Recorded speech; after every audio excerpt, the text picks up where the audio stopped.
आश्विन माह के बाद कार्तिक का महीना शुरू हो जाता है। ये माह भगवान विष्णु को समर्पित है। कार्तिक के महीने में स्नान, दान और उपवास करने से सभी कष्टों से मुक्ति बहुत आसानी से मिल जाती है। इस महीने में भगवान शिव, विष्णु और कार्तिकेय तथा तुलसी की पूजा का विधान है। अक्षय पुण्य की प्राप्ति के लिए इस महीने में माँ लक्ष्मी की विशेष पूजा की जाती है। इस साल कार्तिक माह 29 अक्टूबर से शुरू हो रहा है। इसका समापन कार्तिक पूर्णिमा पर 27 नवंबर को होगा। कार्तिक माह में तप और व्रत का माह है। इस माह में भगवान की भक्ति और पूजा अर्चना करने से मनुष्य की सारी इच्छाएं पूर्ण होती हैं। कार्तिक पूर्णिमा के दिन महादेव ने त्रिपुरा असुरों नामक राक्षस का वध किया था और भगवान विष्णु ने मत्स्य अवतार लिया था। कार्तिक महीने में भगवान विष्णु मत्स्य अवतार लेकर जल में रहते हैं। ऐसे में कार्तिक के पूरे महीने सूर्योदय से पहले नदी या तालाब में स्नान करने और दान करने से बैकुंठ लोक की प्राप्ति होती है। वह पाप मुक्त हो जाता है। कहते हैं स्वयं देवतागण भी कार्तिक माह में गंगा में स्नान करने के लिए धरती पर आते हैं। इस माह में पवित्र नदियों में स्नान किया जाता है। इसलिए इस दौरान काशी, प्रयागराज जैसे तीर्थ स्थलों पर जमकर भक्तों की भीड़ देखी जाती है। लेकिन अगर आप किसी कारणवश पवित्र नदियों तक नहीं पहुंच पाते हैं तो परेशान होने की ज़रूरत नहीं है, क्योंकि आप अपने नहाने वाले जल में गंगा जल की कुछ बूंदें मिला सकते हैं। घर में स्नान करने के बाद आप तुलसी के पौधे और आप अपने घर के मंदिर में घी तेल का दीपक सुबह शाम जला सकते हैं और कार्तिक मास की कथा सुन सकते हैं। कार्तिक माह में प्रतिदिन सूर्योदय से पहले किया गया स्नान 1000 गंगा स्नान के बराबर माना गया है। कार्तिक मास में ही तुलसी माता और शालिग्राम का विवाह किया जाता है और कहते हैं कि सुबह शाम तुलसी के पास दीपक जलाने से माँ लक्ष्मी और प्रभु विष्णु की कृपा इंसान के ऊपर बरसती है और उसके घर में धन वैभव की प्राप्ति होती है।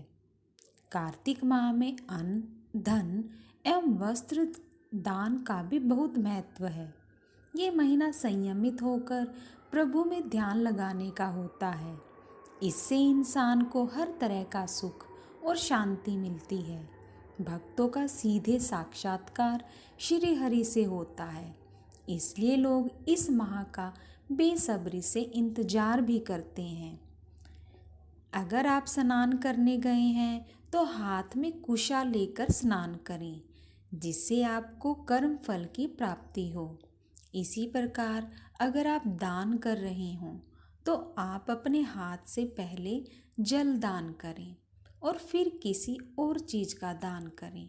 इससे आपके सारे पापों का अंत होगा, साथ ही आपकी हर इच्छा भी पूरी होगी। स्नान करते हुए आप कुछ मंत्रों का जाप भी कर सकते हैं, जैसे ओम नमः शिवाय, ओम भूर्भुवः स्वः, ओम त्र्यंबकम यजामहे सुगंधिम पुष्टिम वर्धनम उर्वारुकमे बंधुनान मृत्युर्मुक्षये मामृताम। ओम स्वभूभुवः, ओम वैष्णवे नमः, ओम हूँ विष्णवे नमः। इन सभी मंत्रों का आप जाप स्नान करते हुए कर सकते हैं। कार्तिक मास में रोजाना तुलसी जी का पूजा भी विधिवत करें। माना जाता है कि भगवान विष्णु को तुलसी जी बेहद प्रिय है। इसी कारण कार्तिक मास में ही शालिग्राम के रूप में भगवान विष्णु और तुलसी का विवाह भी किया जाता है। इस मास में तुलसी जी की विधिवत पूजा करने से हर तरह के दुखों से छुटकारा मिल जाता है। इसके साथ ही अकाल मृत्यु का भय भी समाप्त हो जाता है। कार्तिक मास में रोजाना सुबह उठकर सभी कामों से निवृत्त होकर स्नान कर लें। इसके बाद साफ वस्त्र धारण करके एक लोटे में स्वच्छ जल भर लें।